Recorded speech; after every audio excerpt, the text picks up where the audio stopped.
Thank you, Mr. Toastmaster, fellow members, and most welcome guests. Where do you start when you talk about yourself? I asked myself this question, and I'll be totally honest in that I didn't really know where to begin. So, at work, I asked one of my colleagues, I asked her for some ideas if she had any ideas where I could start. And she showed me something called the personal shield. I had drawn it earlier, but I haven't brought it with me. And it looks like a small shield, and she'd quartered it into four. And in each corner, there was something different. So there was personal achievement, biggest influence in your life, life motto, and then personal persona. So I thought that was a really good idea, and I thought I would use that today. I also did a bit of research into the idea to see what had inspired it originally. It turns out that it come from the Middle Ages, when trained warriors would use their shields not only for protection, but also as a form of identification. So their shields would be highly personalised, and their shields would reflect not only their family, but also their causes and their countries. And I think the closest approximation that we have in modern day is a family crest, which you can probably imagine.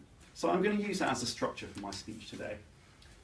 So to start with, I'm going to go on to my biggest achievement in life, which is my degree. I graduated from university in 2011 from the University of Southampton.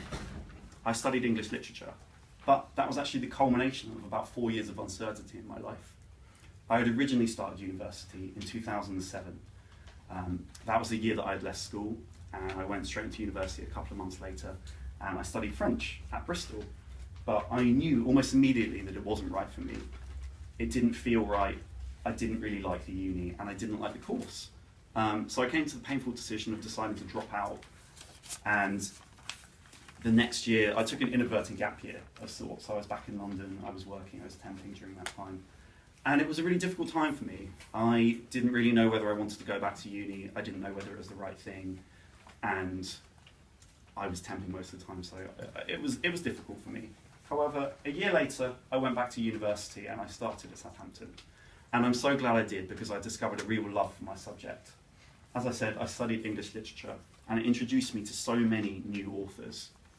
One of the other great things it showed me is how to research effectively, and it also showed me how to plan a structure so that it really makes a point.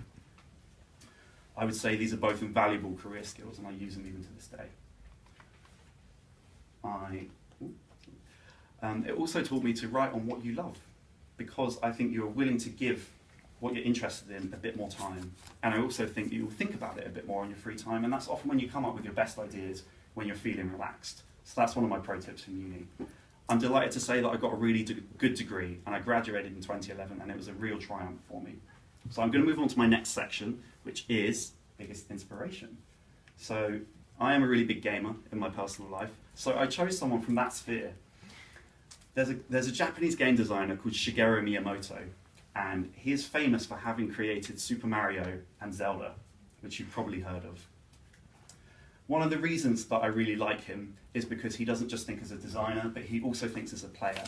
And when he builds levels, he thinks about how these levels can teach you things without necessarily forcing your hand or giving you a tutorial. So you learn things a bit more intuitively, and it's a bit more enjoyable. I also really like him because he's a very humble guy. I really like his attitude towards life. And he has some really zany ideas, and he's not afraid to go ahead with them and make them work.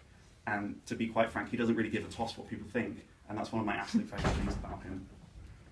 Moving on to my next section, it's a life motto. So the life motto that I go by is, treat others as you would like to be treated. I think I first came across it when I was at church, when I was a kid. I'm actually not terribly religious anymore, and I'm not sure that it is a particularly religious phrase, but I think of it more as a life philosophy.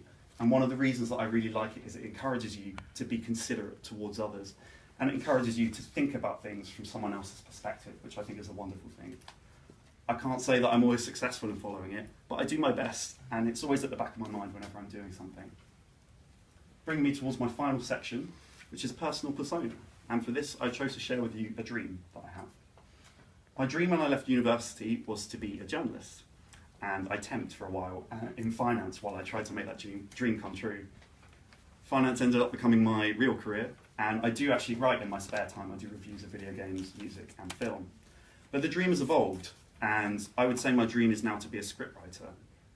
I imagine it probably won't happen for a few years yet, and I'll probably carry on in finance for a while.